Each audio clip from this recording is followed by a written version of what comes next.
Welcome back to all our friends, family, and yes, even our foes. To the Foxx Den Sports Podcast, where Todd and his sports-passionate kids are ready to bring you the latest updates and insights on all things sports. So sit back, relax, and enjoy the show. Hello, everyone, and welcome back to the Foxx Den Sports Podcast. I am your host, the Podfather, Todd Foxx, joined by my crew, Kellen, my oldest son, and Garrett making a triumphant return. With football season upon us, Garrett has made a return, and my brother-in-law, the enforcer, Banche McDonald. And everybody knows this isn't just a podcast, it's a movement. So let's get going. Tonight, we are going to do our fantasy football podcast, just kind of our thoughts on fantasy football. A lot of drafts coming up. I know, Clay, you've got one that's coming up weekend. The league we're all in together will be Labor Day weekend, most likely. I think it's going to be that Sunday of Labor Day, the day before Labor Day anyway. I don't know what day. Is that August 30th, 1st? It is. Yeah. Day after OU's first game. That's the plan here. So we've got a lot going on at that point. But let's just get into it. We're going to talk a lot about different positions. And we do you guys want to start with quarterbacks? Do you want to start with kickers and defenses? What do you want to start with? Let's start with quarterbacks. I'll get rolling. Go, Clay. The first I want to say, just real quick, for all our podcast listeners out there, it's real important when you're to give an advice is know the rules of your league, because everybody does it differently. There's PPR, which means points per reception. Some people start 2 running backs. Some people start 3. Some people draft 20 people. Some people draft 15. So make sure you know that going ahead of time, because that can make a difference on how you draft and how you play and pick up and different things throughout the season. So that's real important. And I say that because in one league I'm in, quarterbacks score a lot of points. And so they go way higher in that league than most normal leagues. Most normal leagues, people want to get their quarterbacks 3rd, 4th, 5th round, especially for the elite ones. But in my league, the elite ones, some of them might go in the 1st round. A lot of them will go in the 2nd round, and then you start getting in the second tiers after that. You know, for me, I think Josh Allen, Lamar Jackson, Jalen Hurts are definitely in the top 3. Some people are putting Jaden Daniels up there. I kind of get a little nervous with him just because I've only seen it happen one time. Kind of like a C.J. Stroud a few years ago, had a really good rookie year. Hadn't done as well the second couple of years since then. But, I mean, it's been injuries and different things like that, so it makes me kind of nervous. Same with Baker Mayfield. He's been pretty solid, but he's only had that one really good year last year, so it kind of makes me nervous. But you got to go with somebody. And for all our listeners out there, you know, Patrick Mahomes is probably one of the top quarterbacks of all time, but he's not his fantasy team. He's as a fantasy quarterback, he's not necessarily in the top 5 anymore, because he's kind of started relying on his defense a little bit, and he's got tons of receiver issues. Rasheed Rice is probably going to get suspended, and he just doesn't have any of the top quality receivers that he's had, like Tyreek Hill in the past, but he's still up there. So anyways, I think Joe Burrow ended the year last year as the 2nd ranked quarterback, but had the most passing yards. So I think the Bengals defense is still going to be pretty weak this year. So the Bengals are going to have to score a lot of points. So anyways, that's what I put. I put in my order, I put Josh Allen, Lamar Jackson, Jalen Hurts, Joe Burrow, Jaden Daniels is my top 5.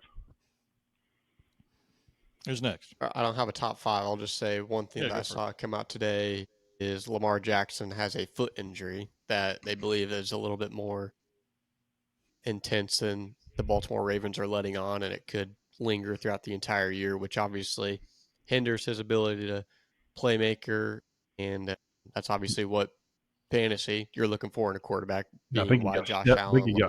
Yeah, they said they don't know if it's a a bone fracture or something, but it's worse than what they're letting on. But anyways, I think it just depends on the weapons. I think that's why Joe Burrow is obviously so high, is because he has an insane amount of weapons. Same with Baker Mayfield. And Baker Mayfield, for instance, I mean, the last 3 years combined has outperformed Mahomes. So the reason I think Mahomes just looks like a more solid and, you know, eye-catching name, but Baker Mayfield is by far the better fantasy quarterback. And then I think someone like Kyler Murray, if he could, that's a player that you probably wouldn't necessarily want or love to have him as your quarterback one, but if he had to do it, he has the potential to be one of the top players in the league as long as he's able to figure it out. And I think the offense has definitely taken an upgrade there. But, and kind of to your point with Burrow, he's going to have to throw the ball a lot because of that defense. That's going to add some points to him. And I think you could say the same about Dak Prescott without a single running back. I think that they're only going to be able to pass the ball. And so he's going to be putting up MVP caliber numbers. I think they're going to miss the playoffs, but he'll have some good numbers. And I'm really, really high on Caleb Williams this year with Ben Johnson going over there. I think he's going to turn Caleb into a top 10 quarterback and then potentially a top 5 fantasy quarterback this year. Good. Kellen, what do you got? I mean, my top 5 are the same as Clay's. I think personally my top 2 is Josh Allen and Jalen Hurts. I think Josh Allen is the only real weapon on that team, so the ball goes through him, and he'll do whatever he needs to do, whether that's throw a bomb, scramble, quarterback sneaks. He can do it all, and he'll take hits. Jalen Hurts is similar in the sense of taking hits and scrambling and sneaking. And with the addition of Saquon Barkley on that team, he was opened up the game more for his passing, which I think was valuable. Jaden Daniels is risky just in the sense of it is his second year, but he can throw the ball and he's got quick legs. So in theory, without getting hurt, knock on wood, he'll get a lot of fantasy points with his legs. Same for Lamar Jackson, but if what Gary says is true, he might be entering the season with an injury, which is kind of how we saw Joe Burrow last year with that hand injury lingering. But Joe Burrow always starts off slow the first 2 to 3, sometimes 4 weeks. It looks bad, and he always figures it out and ends as a top 3 quarterback. So I think he's one of the best, especially with his receivers. I think, and Chase Brown, he's just going to be on a great offense. So he's probably 3rd on my list, but those would be my top ones to look at. Well, I'm not going to get into all the top 5 because you guys have named them all. Just kind of like Clay was saying, you want to make sure obviously you know what's going on in your league. Some of the leagues may be dynasty leagues, so if that's the case, at some point you're going to want to take possibly some of these rookies that are coming out, and that way you can have one or two of those dynasties guys. are completely different, right? And that's what I'm saying is there's just different things. I mean, in a normal league, I probably am not going to take a rookie, but I'm just going to kind of go over a few of them. Like you got Cam Ward, you've got Jackson Dart, and you got Jalen Milroe, who I know Darnold's going to start, but what happens if Darnold struggles and you put Milroe in? If he looks like he did against OU last year, then he's going to be in trouble. But I think Jackson Dart's looked pretty good. And Cam Ward, I know I got a lot of backlash on that one. I was just saying because I think the team he's on is going to be difficult.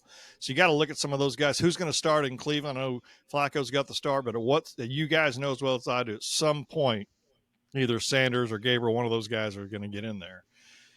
You got Will Howard over at Pittsburgh. How will he play any at all? I have no idea. I don't know. You got some of these other guys, the Quinn Ewers, those kind of guys. I don't have a whole lot of faith in. Kyle McCord anytime soon, I guess I should say.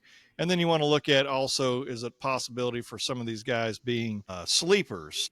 And I know I personally I'm not going to jump on the McCarthy bandwagon in Minnesota. I think he's going to be a work in progress for quite a while. I don't expect to see him anytime soon as one of the top guys at all. Or I shouldn't say top guys, but it's just going to take him a while to get in there and start performing, in my opinion. So just be careful on that kind of stuff when you're doing your draft for sure. Let's move on to the running backs. Go for it. On the running backs, I mean, it's interesting. A lot of people are putting Bijan Robinson up there as the number 1. I think he's obviously extremely good. I don't think anybody would probably say much if Jamar Gibbs or Saquon Barkley went as your first running back. I think those are probably the top 3. Obviously, Barkley had an incredible year last year. So he's probably going to go number 1 in some leagues, but it's not wrong. But Bijan seems to be the consensus number 1 pick overall.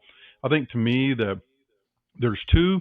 Well, there's probably 3 in this, and a lot of people are putting in the top 3 that, man, I just can't decide on. One is Ashton Genty because he's a rookie. But rookie running backs seem to do pretty fairly well in the NFL, so I can see that. But still playing for the Raiders, so somebody's got to score for them. Devin Achane kind of makes me a little nervous just because he's been hurt. He's got his calf hurt, and I just don't think the Dolphins are going to be all that good this year. So that's one to kind of watch out for. I guess I actually have a couple more that I just can't decide. So usually when I can't decide, I don't pick them because I can't decide. But one of them is Christian McCaffrey. He and a lot of people have him in the top 3 or 4, maybe 5, but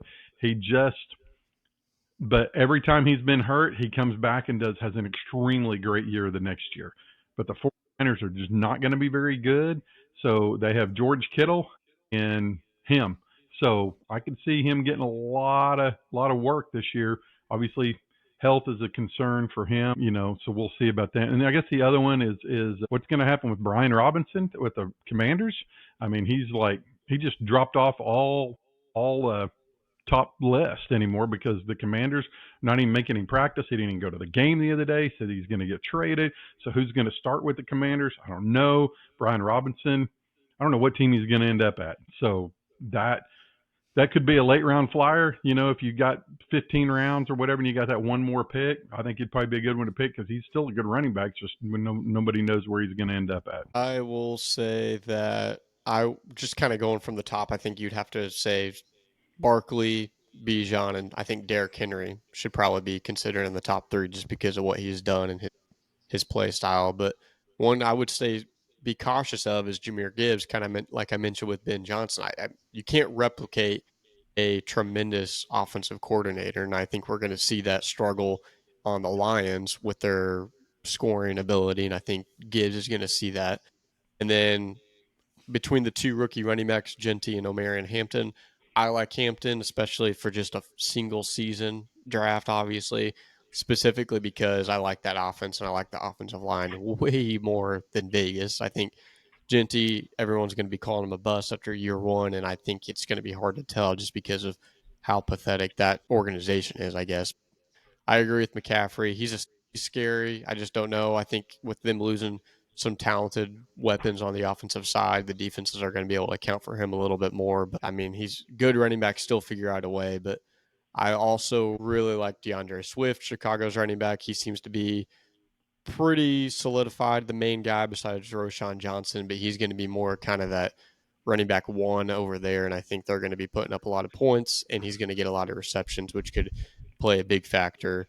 And then also Tyron Tracy for the New York Giants could be a sleeper. I know they got Scatabo, but I think he's just from the last couple of years, I guess last year was a rookie. Last year, the way he played with the offense that they had, he kind of proved that he could be a running back 1. So that's just kind of what I think of him. Go for it, Doug. Yeah, I think Saquon and Bijan are the clear-cut top 2, at least entering the season. Personally, who I think I would throw in the top 3 is Chase Brown. He's on a team with such a good throwing game and such a good quarterback game that I think it's going to open up for him. And I think Bengal running backs always do pretty well, whether it was Mixon and then they moved on to Chase Brown. So I would be keeping my eye out for him. Jahmyr Gibbs is somebody that can do really well, but like Gary said, new coordinator. He's also got David Montgomery, who he splits a lot with. He gets the heavier load, but when Montgomery is healthy, it definitely cuts into the touchdowns. But he can be a dynamic, explosive running back that could be worth the risk, but he's on an offense with so many weapons, it's hard to tell. Yeah, and then again, so when you're looking at these leagues, PPR leagues, which I don't know how many, I'm assuming there are a lot of them out there that maybe don't do PPR leagues, but I like PPR leagues. That way it's more points. The way I do my fantasy leagues is I want points basically on every single type of possessions. I have punters, I've had coaches in our league, kickers, all kinds of stuff. So it's just, I want points consistently anytime the ball's snapped. Potential points, I guess I should say. But with running backs, think about this. Like, you've got some teams that, which always drives me nuts, is your running back runs it up and down the field, and then all of a sudden they get inside the 3-4 yard line, and then they hand it to somebody else to get it in. Like Philadelphia, how many more touchdowns would Saquon Barkley have if Jalen Hurts didn't run some of those in for the tush push or whatever it might be. So just got to be on the lookout, obviously, on a lot of that kind of stuff that goes on. But you've got Genty, one of the rookies. You've got Marion Hampton for the Chargers, Travion Henderson for the Patriots, R.J. Harvey, Broncos, Caleb Johnson, Pittsburgh. I mean, I don't even know who the heck's going to be the running back in Pittsburgh. I don't know if you guys have heard anything yet, but I mean, again, you got these running back by committee sometimes, and that just drives you nuts if you don't have a bell cow. And like Bill Belichick used to do, you didn't know which, you thought he'd have a running back that would do really well one week, and then all of a sudden the next week you would start that guy, and then he wouldn't even start the play, or it didn't even hardly play the guy. So just got to be careful on that. But let's go on to the wide receivers. All right, wide receivers. I think pretty much it's a massive consensus that it's Jamar Chase is number one. I think a lot of leagues are probably going to pick him as the first pick. I think Justin Jefferson slipped a little bit just for the fact that he's got basically a rookie quarterback throwing to him. I dropped him last year because I didn't think he was going to be very good with Sam Darnold. Proved me wrong. But I think CeeDee Lamb's probably the number two. I think Dallas, you throw in George Pickens on the other side. I think it's going to open up some things for CD. I think Dallas, you mentioned a while ago, they have no running back. Garrett mentioned that. They have no running back, so they're going to throw probably 100 more times this year, maybe, than they did last year, maybe 150 more times. And so I think CD's he's going to rock it this year. I think Puka's probably going to drop a little bit. Matt Stafford still hadn't really done much. He hadn't practiced, and usually a quarterback that's hurt all during preseason doesn't have a great season. And so I'm going to drop Puka down a little bit. I think some flyers for me. I think Tyreek Hill is an interesting one. He was drafted in the first round in every draft last year, but then he had a terrible year. I see him probably moving up just a little bit, a little more points, but not very much on a below average team. And I think some of the ones that I kind of see, I see George Pickens, Jamison Williams. I see them as the number two on their team, being some pretty good receivers that can get you 7 or 8 touchdowns throughout the season and catch a lot of balls. And so those are the ones I'm kind of watching out for. T. Higgins is by far the best number two on his team receiver. Most people have him in the top 15 just overall. I mean, he's a stud. So, but I think it's kind of, I think you got those top three, and then after that, it kind of just a lot of them grouped together. I mean, because when you go Malik Neighbors, second-year guy, Amon St. Brown, Drake London, Nico, all those, to me, those are interchangeable. It just depends on, when you're drafting, just be real careful. Watch your bye weeks. I'm not a fan of drafting, say Joe Burrows and Jamar Chase and T. Higgins on the same team, because if the Bengals go down, you have no chance. So sometimes that's how I draft, is like, well, I got C.J. Stroud as my quarterback. Well, I'm not going to draft Nico Collins, so I'm going to go with Brian Thomas Jr. maybe, just because of who I have as my quarterback and my running back, just to kind of balance things out, just in case if that team goes bad. Obviously, it can flip if they go really good. Boy, then you can wipe everybody out that season. But the chances that happen, it's tough. So, anyways, all right, that's my receivers. Yeah, just to kind of on that last point, I've usually liked to try and combo a quarterback with some sort of offensive weapon, be it receiver or tight end, specifically just so I can root for someone for him to throw the ball to in the red zone or just in general. And I get, if it's a good combo, it's most likely going to pay off. But it has, one time I got really high on Trevor Lawrence and Calvin Ridley, and that did not work. And both of them sucked, and I did not do good. So one player I'm really high on is Malik Neighbors. I think just the way we saw him last year, I know we just got 1 year of it, but with the quarterbacks that he had, he looked like an absolute superstar. And I think we're only going to see that improve with Russell Wilson or Jackson Dart. It doesn't matter who is playing at quarterback for him. I think he's just a solid receiver one. And then another second-year play there I think could jump up the rankings quite a bit is Marvin Harrison. I think he honestly was probably higher on the boards last year coming in as a rookie than he is this year, just because a lot of people think he underperformed, and he still had a pretty solid rookie year. I think just the extra offseason with Kyler Murray, we're going to see him jump up quite a bit. One I'd stay away from for sure is Terry McLaurin. I think with just his off the field drama of not getting paid, we see it kind of like you mentioned with Puka not having Stafford. I mean, McLaurin's not practicing, nothing like that. And we'll see a lot of players have a lot of rust they need to shake off, and it takes them a month and a half into the season to really do that. And they added Debo. Exactly. So keep an eye on that. And then I think the best receiver rookie-wise has got to be McMillan out of Carolina. I think he's going to open up a lot for Bryce Young. I think Bryce Young's going to use him a lot. I think he's really excited to have a player of his size and able to get a lot of jump balls and a red zone threat for sure.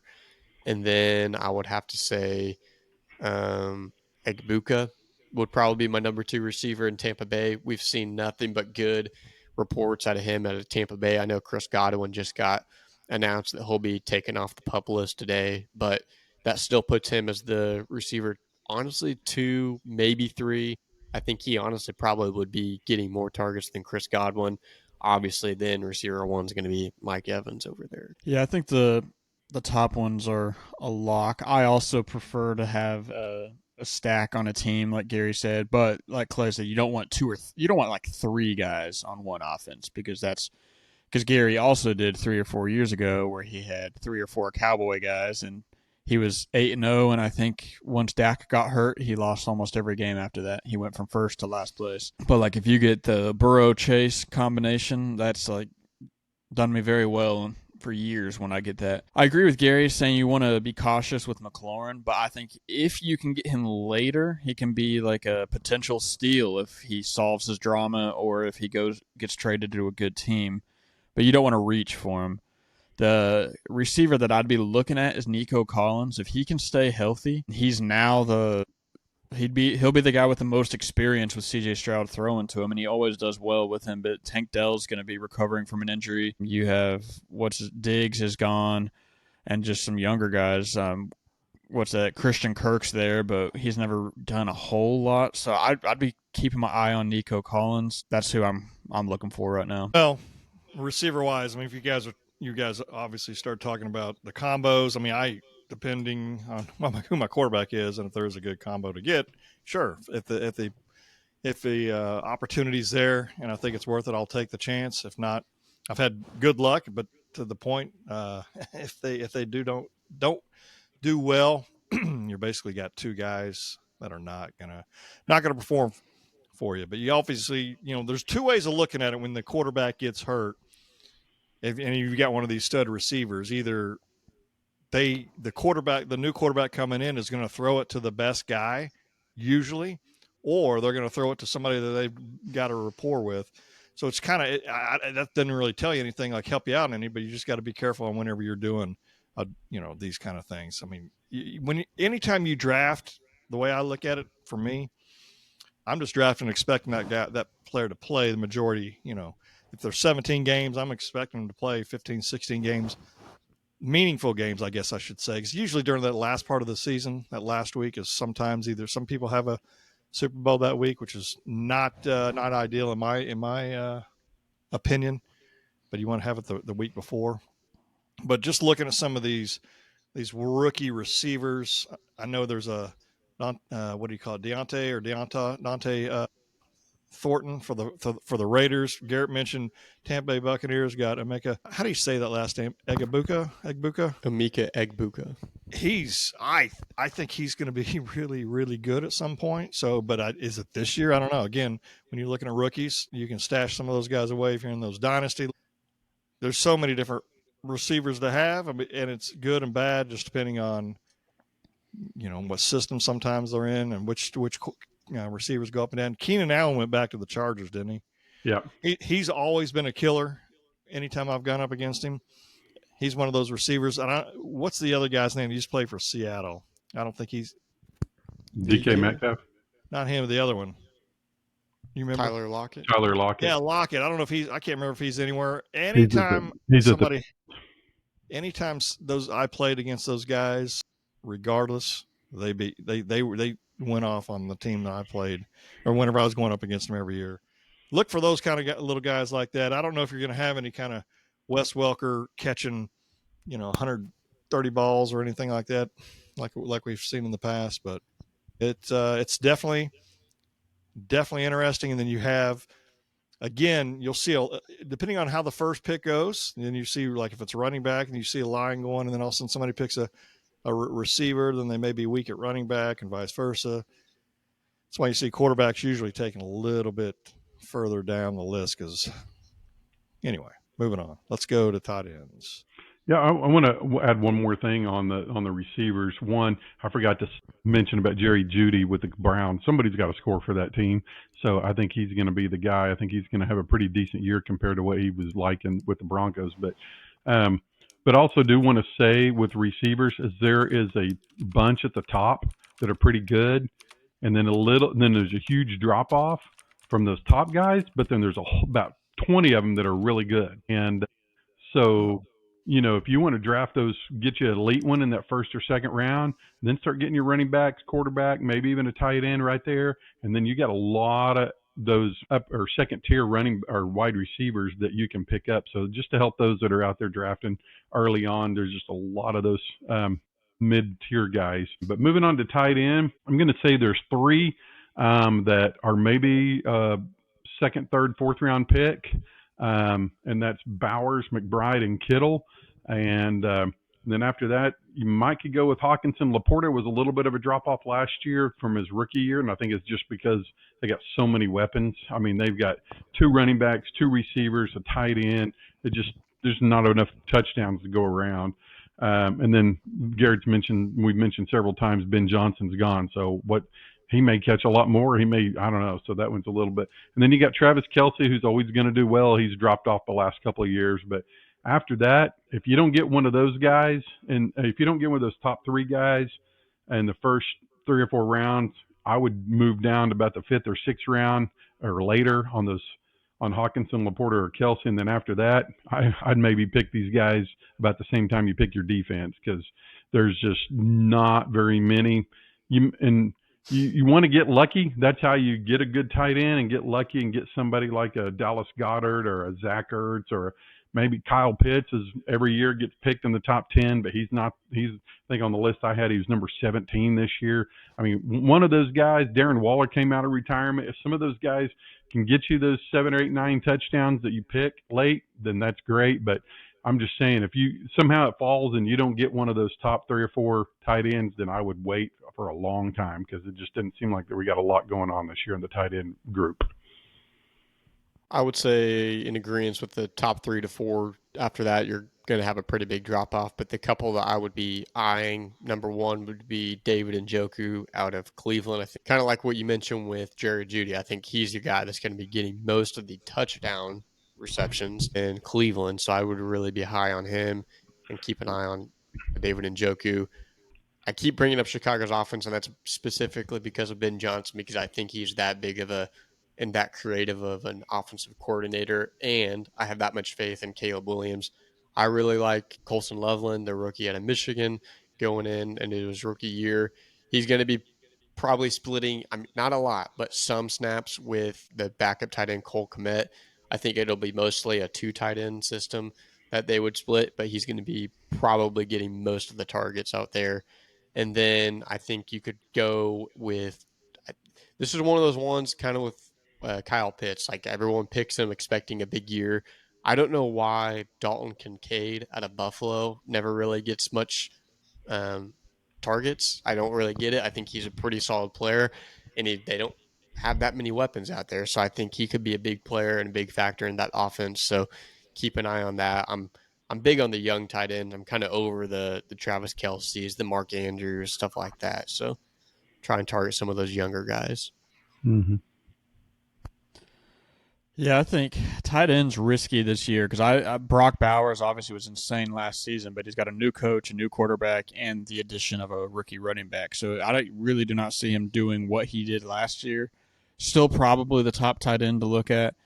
The rest are all risky as well. Like Gary said, my sleeper pick almost would be David Njoku. He's a great tight end. His best season was 2023-2024. The last 5 games, Joe Flacco was quarterback, and the last 4 games were 4 of his top 5 of the season. And Joe Flacco will now be starting quarterback again there. So I really think he will be having heavy targets from Flacco again this season. Other than that, it's pretty similar to what everybody said, but Njoku's who I'm looking at this year. Well, tight ends, I don't know how you guys feel. I feel like this is kind of a little bit more of a weaker tight end class. I don't say class, but tight end group than we've had in a while. Because I think some of these stars have gone away and left and all that kind of good stuff. You're still going to have the Travis Kelce's, which I drafted, I don't want to say fairly high last year, but he didn't score. One of you guys was telling me he didn't score a touchdown till middle of the year or something last year. And I remember I reached for Mahomes, and that was kind of my duo that I wanted to have, and I kind of hurt me. But regardless, from a tight end perspective, they can get you points. I think it's a big, you got the first couple ones you guys have already mentioned, and then it's kind of honestly a little bit of a drop off, and it's kind of unfortunate. There's some leagues will have not exactly a tight end. They'll have, you can start some, I don't want to say utility players. I'm trying to think of the flex players. I know we did that one year because people were going, hey, where's the tight ends in the draft? And I'm like, well, they're in the flex, so you can start them as a flex or what have you. But I think, tight end sleepers could be like a Isaiah Likely. He had a huge week 1, I think it was last year, in the game where he stepped on the line at the end and all that. And then he didn't really seem – I think he was one of those guys everybody jumped after, and then after that, not near as much. There's possibility of like a Jake Ferguson could be a good guy to grab as well. And then some of the rookies, Colston Loveland from Chicago, Tyler Warren in Indianapolis, a couple guys there, possibility. But tight ends could be the guy that you could pick the right person to where you win by a couple points one week, and it's because of that tight end. We're not gonna go over kickers and defenses, and we can just chime in real quick. But the thing about the kickers and defenses, I don't know what you got. I mean, they're all kind of the same in a sense. And a kicker, do you get a guy that's going to kick a bunch of field goals because their offense isn't as great, or are you going to get a kicker that I guess I should say there's usually like one or two kickers that are usually the same ones, and somebody, one or two, maybe jump up and they come back down. So you just never know. And then the defenses are all over the place as well. You got some that you expect to have a good season, but then they don't. I mean, it's with any of these players. But what's I don't say funny, but in the draft, if this is your first year draft, but everybody sees it. Once a defense gets picked, then all of a sudden a couple other guys picking defense, or kicker, a couple other guys are picking. And that's an opportunity, again, if you're new, for you to either you can jump on the bandwagon and grab your guy, or you can try to get some of these reserve players that are going to be on your bench to strengthen your bench up, because once the guys are getting a kicker and defense, do they really need another one at some point? Because I know there's a lot of guys that will draft 2 kickers, then all of a sudden, whenever it's time for, let's just say, Brandon Aubrey has a bye week in week 7. So after week 7, he plays week 8. After that, they drop their other kicker and grab somebody else, another key player possibility. So that's really, I don't know, Clay, if you had anything you wanted to just kind of really, you mentioned just, usually if you draft somebody you think is going to have a really good offense or score a lot of points, Dallas, Cincinnati, Philadelphia, Detroit, those seem to be Baltimore going to score a lot of points, but you don't have to just draft somebody like that. I think the biggest thing is wait.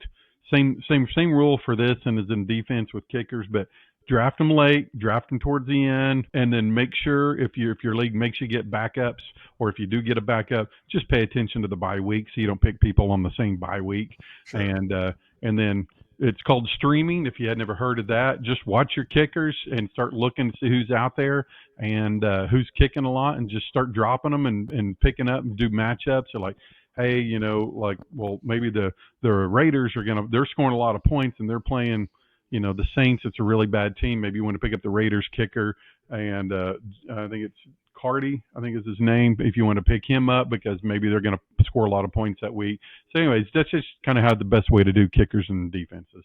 Kellen or Garrett, you guys got anything you want to add on that at all? I usually just go for a defense that's in a terrible division, so that way they get 6 easy matchups a year. Right. Each of you give one thing of advice you would give it, regardless if it's a brand new person or just whatever's work. Maybe I don't know if it's worked for you, but anything advice that's something you learned throughout all these years of playing fantasy. I'd say save your waiver pick. Wait, if you get a good enough team. One season I was carried to the Super Bowl by 2 or 3 backup running backs, by main running backs that got hurt. Like Chubb got hurt and I picked up Jerome Ford. So, like, if you save your waiver picks and pick up the right guy, that can completely turn a season around for you. Don't just go blowing those waivers on anybody and everybody. I'd say do not be afraid to draft rookies. They always seem to have 2 to 3 players in the class that end up top 5 in their position group. So don't be afraid to draft them. And my advice would be is, I'm going to use Terry McLaurin as an example, perfect example. He had a great year last year. So he's going to get drafted in every league this year. So when we're here and say, be careful of, you still want to get him, but I think the word was use reach. Be careful of reaching for people. But you also got to go with the philosophy is if you want a guy, like I had a guy last year that said, I don't know, I was just feeling it on Brock Bowers. I wanted to get Brock Bowers. So he took him in the 4th round. I was like, you got to be kidding me. He took this rookie tight end. Whoever gets rookie tight ends, it won him the league. And so if you want a guy, get him because somebody's going to get him. You may have to take a round before ahead of time, but be careful of reaching for players that aren't that just might be a little bit sketchy that you're not real sure about. And if you're not sure, then just skip it and let somebody else take a chance on them. Yeah. I mean, my thoughts are on that real quick is Clay. I don't know if you remember the very first league we ever had together. I mean, I know you did it the year before. I picked Garrison, Hurst, Terry Kirby, and Jerome Bettis. They're all rookies. And Brett Favre was my quarterback, and we kind of knew who he was, but he wasn't Brett Favre at the time. And I know Garrison Hurst was a bust, but the other two turned out decent. I mean, honestly, Terry Kirby was the best out of all of them because he caught a lot of passes out of the backfield. But my piece of advice would be if you don't want to, don't jump on the bandwagon when you see a quarterback get taken. Because I know Clay was telling me the story in his first league years ago. Like everybody, I don't remember what pick you had, but everybody picked quarterbacks, and then he picked, I don't know, running back or receiver or something like that, maybe Thurman Thomas or somebody first round. And everybody was like, oh, because everybody thought, why didn't you pick a quarterback? He's like, well, I mean, all the good ones are gone. So why would I know you're going to need a running back at some point, so I'm not going to take the 10th best quarterback to get, and I have the opportunity to get the first best receiver or running back or something like that. That'd be my advice. Kind of know too, also, I was like, so let's say you're the number 7 pick and it's going back up and you look and you can tell that number 8, 9, and 10 say have already got their quarterback and you don't have one yet. Take a running back or receiver or tight end right then because they're not going to draft another quarterback. Let it come back around to you. You get a better running back, then it comes back around to you, and then you can take your quarterback before it goes back down. So knowing what the other players are and kind of seeing their draft strategy is key as well. But that's kind of hard to do sometimes in these fast online drafts, but as much as you can see what's going on, it can really help you. All right. So last question is our keep 4, cut 4. We're going to bring Garrett into the mix as well. So what I'm going to do is I'm going to ask a question, and you're going to say keep or cut, and you've only got 4 keeps and 4 cuts. So if you take your first 4 keeps, guess what? You're having to cut all the rest of the 4. Here we go. This is a random favorites editions. Keep, you're going to keep 8 different things, or I'm sorry, you're going to keep or cut 4 on number 1 being air conditioning on a hot day. Keep. Streaming services like Netflix or Amazon or Cut. I'm going to keep it. I'm risking it. Drive-through fast food. Cut. I love them, but I got to cut. It'd save me a lot of money. Text messaging. No, keep. Yeah, I'm a keep, yeah. Well, y'all don't respond, so how does it matter? Yeah, it's true. Y'all keeping up with it? Yeah, I'm not keeping up how many you guys got, so make sure you're keeping up. Number 5, snooze button on your alarm. Cut. Number 6, weekend naps. Cut. Keep. Hey, the 2 young guys are saying cut. Just wait, boys. Number 7, Wi-Fi. Keep. I'll have to keep. I get 2 freebies at the end. And then number 8, what are y'all having to do? Keep this? I got to cut. I have to cut. Microwaves. Oh yeah. You can make it without a microwave. Yeah. Well, yeah, I got to keep it though. May stink, but I'm just talking about the other 2. Like they could definitely make it. Yeah, I'm perfectly fine. Sure. Todd and I grew up without a microwave, so Exactly. Same. Totally We agree. weren't allowed to use it. What'd you say? All right, so radioactive and all that. what we're gonna do is we got some other additions to things we got coming up. I know a lot of Oklahoma Sooner stuff coming up, right, Gary? You got any previews to let anybody know, or you just want to keep everybody in suspense? Well, yeah, next week we're going to be dropping our season predictions, where we all predict week by week what we're expecting. Wow, Gary, keeping up with the podcast. There you go. Way to go. He's got this Foxx Den Sports hat on as well. But the Foxx Den would like to thank everyone for listening to the podcast. Appreciate everything. Keep mentioning it to your friends. Subscribe. Get everybody on. Let folks know, and then keep commenting. I know we got some good comments going, some little banner going back and forth. I expect it to get even bigger, especially when SEC kicks off. I know one big thing, Clay, we're going to talk about next week on the SEC. You Sooners, you brought up earlier. You want to give a little bit of a little quick tidbit on that? Yeah, the SEC, right before we hopped on this, announced that all SEC teams starting next season now are going to have to add a 9th game, which I kind of expected it to happen because they only did a 2-year schedule. They didn't do a 3-year schedule or 4-year schedule, so I knew something was probably going to happen. But 9 games in conference plus one of the other ones has to be a Power 4 conference team. So, that's tough scheduling. All right, for the rest of the Foxx Den, I'm Todd Foxx, and we appreciate everybody. Until next time, goodbye, everybody. Boomer. Sooner.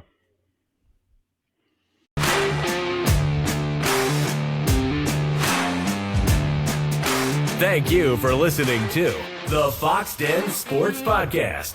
Be sure to subscribe for free to our YouTube channel, Foxx Den Sports. And also follow us on Instagram and Twitter at Foxx Den Sports and on Facebook at Foxx Den Sports Podcast. You can also email us at foxdensports@yahoo.com. This has been Foxx Den Sports.